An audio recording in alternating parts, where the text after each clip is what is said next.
Hello and welcome. I'm Tove Kane. I'm a Laughter Yoga Master Trainer and Ambassador, and I work with corporates to help them to boost their communication, their sales, and their team cohesion.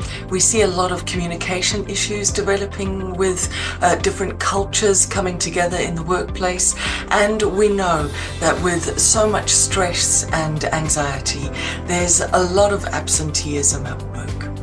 How do we get more teams coming to work and enjoying being there? How do we get them to work and enjoy being there and being effective, working together as a group? This is really important. We have seen in the UK over £118 billion lost annually as a result of absenteeism. So it's a huge issue. And so unusually, the concept that play is an effective way to promote the health of your work team in a very serious way. I know that's challenging for some people, but perhaps it's the very thing that you've been looking for and that you need. And I'm about to show you how to do it in just a short while. So as a result of more playfulness, the theme today is to be as audacious as my leggings. Here they are.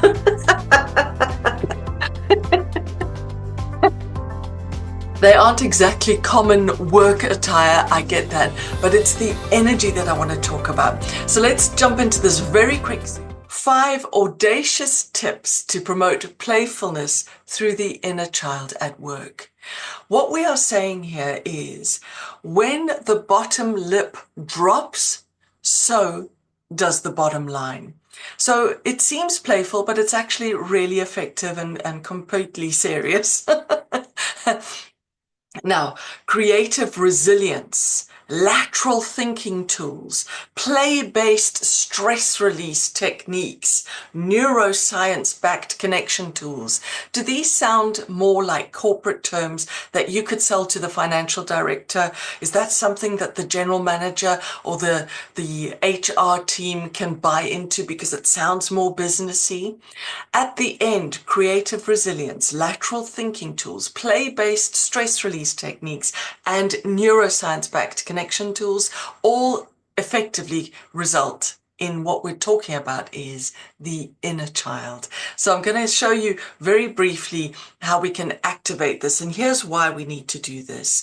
The business benefits are, as I mentioned, greater productivity, enhanced communication, and a better team cohesion. If we've got our teams working more effectively, hey, we're on to something much more beneficial and better for that bottom line as we described.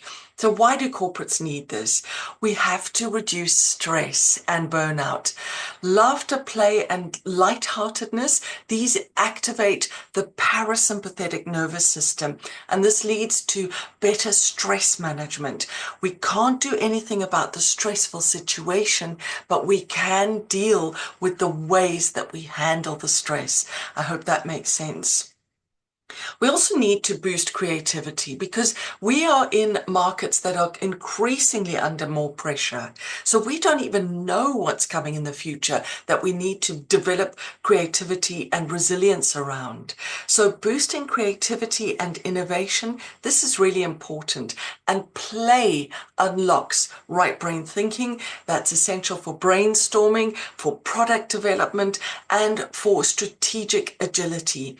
We need to develop the playfulness because you can't sometimes think yourself out of a difficult situation. Sometimes the play enables us to be more effective. We also need to improve our team dynamics. Cultures are very different in the workplace these days. We are coming up with increased diversity, and this is something that enriches the workplace, but it also can lead to conflict because without understanding the various team members, who they are culturally, we can't relate to them and connect with them and get the best from each other as we respect and understand our differences, and then also look to discover and cultivate our similarities. So playful exercises foster trust, empathy, communication. This is vital. It's absolutely essential for our psychological safety. And when we feel safe, we feel like we can function better. So corporates absolutely have to have this environment. Also, we want to make sure that our teams are more engaged. So if you're looking to enhance employee engagement, sometimes being too structured and regimented actually just makes people withdraw, causes more stress, and this is precisely the opposite effect of your intention. So play can create memorable human moments at work, reducing emotional fatigue and boosting morale. So we are learning that AI is a very effective work tool. It's a fantastic assistant, but people crave human interaction, and we can't spend so much time only in front of screens, whether that's on our mobile phones or our laptops or desktops. We want to be able to cultivate the ability to communicate in person. And as I mentioned, that human connection, this is a unique opportunity where play can develop our resilience. So we want to start meetings. These are my 5 tips that I'm recommending. Starting meetings with a silly stretch. Create a play basket or a joy jar.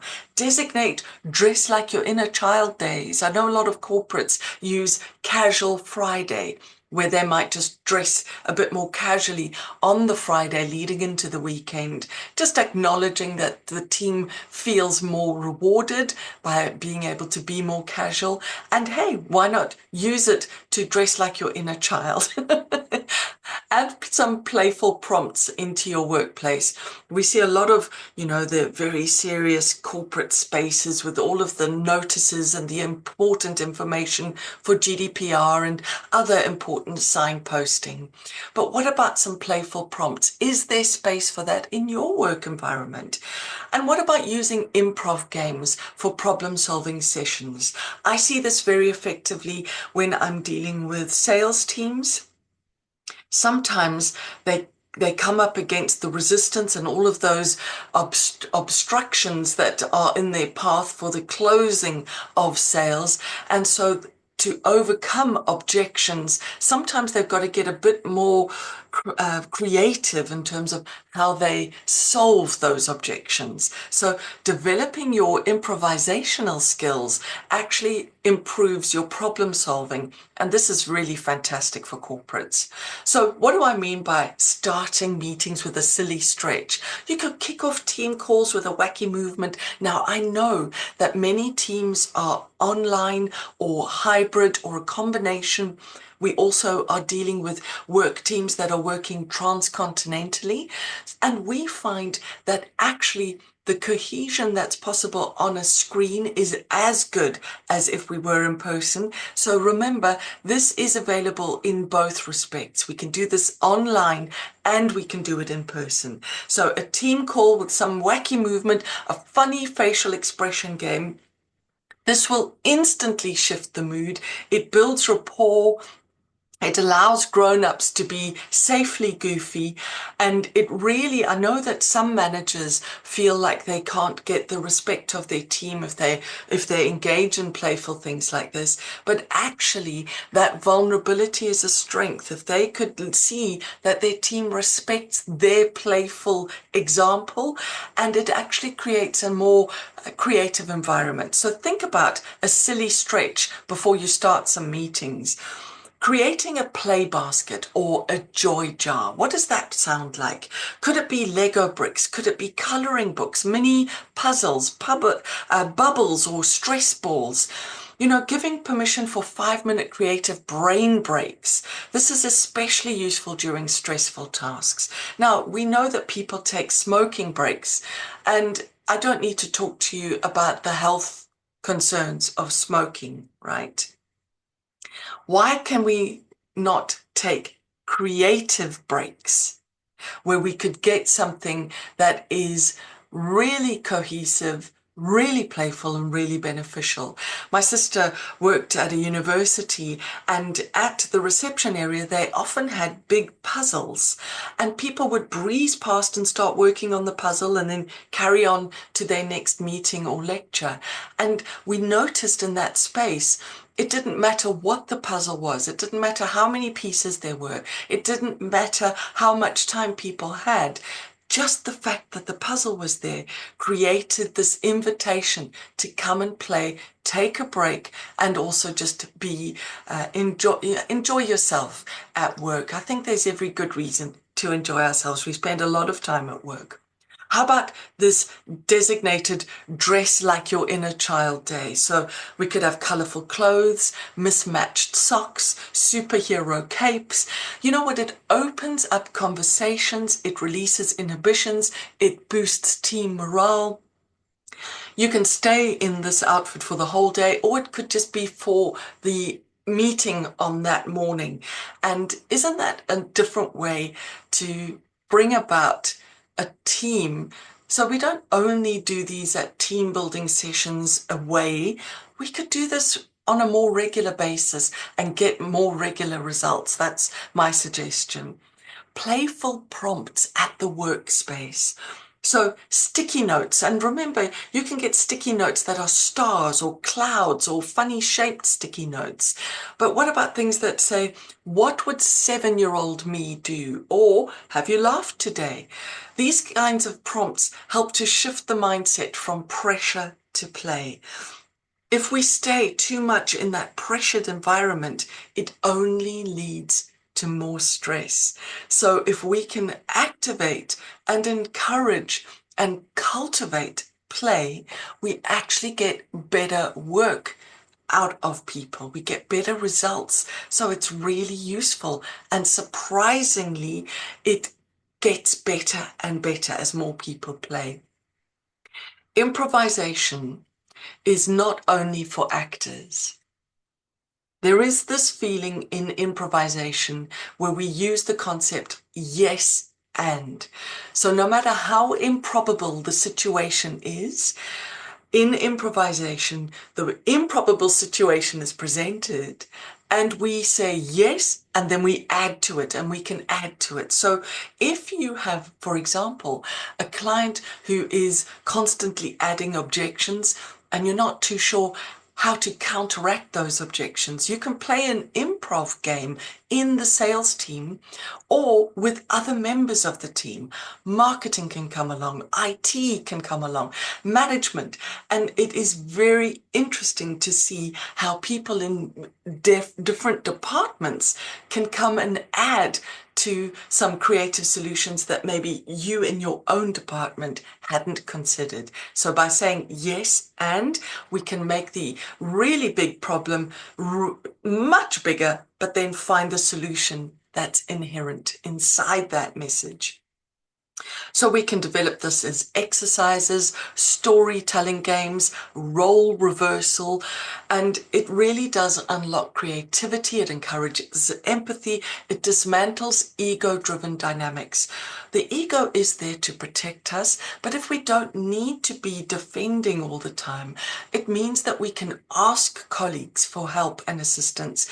And when they ask us, we can give that help or assistance. And it really builds up our team spirit and helps us. So let's just go over those 5 audacious tips to promote playfulness through the inner child at work. Start meetings with a silly stretch. Create a play basket or a joy jar. Designate dress like your inner child days. Add playful prompts to your workspace and use improv games for problem-solving solutions. With my 5 audacious tips to promote playfulness through the inner child at work, remember this: when the bottom lip drops, so does the bottom line. So I hope that you enjoyed these tips today, and I hope that you are able to create a space where your teams are a bit more audacious. They feel a bit more connected with each other. And if you are curious as to see how this unfolds in a workshop environment with these games that we can play at work, I come to corporates either online in a hybrid situation or in person. So it would be my privilege to come and show you how this works and to help you to improve your bottom line with my 5 audacious tips. Thanks for watching today. Be back for more. It's worth it.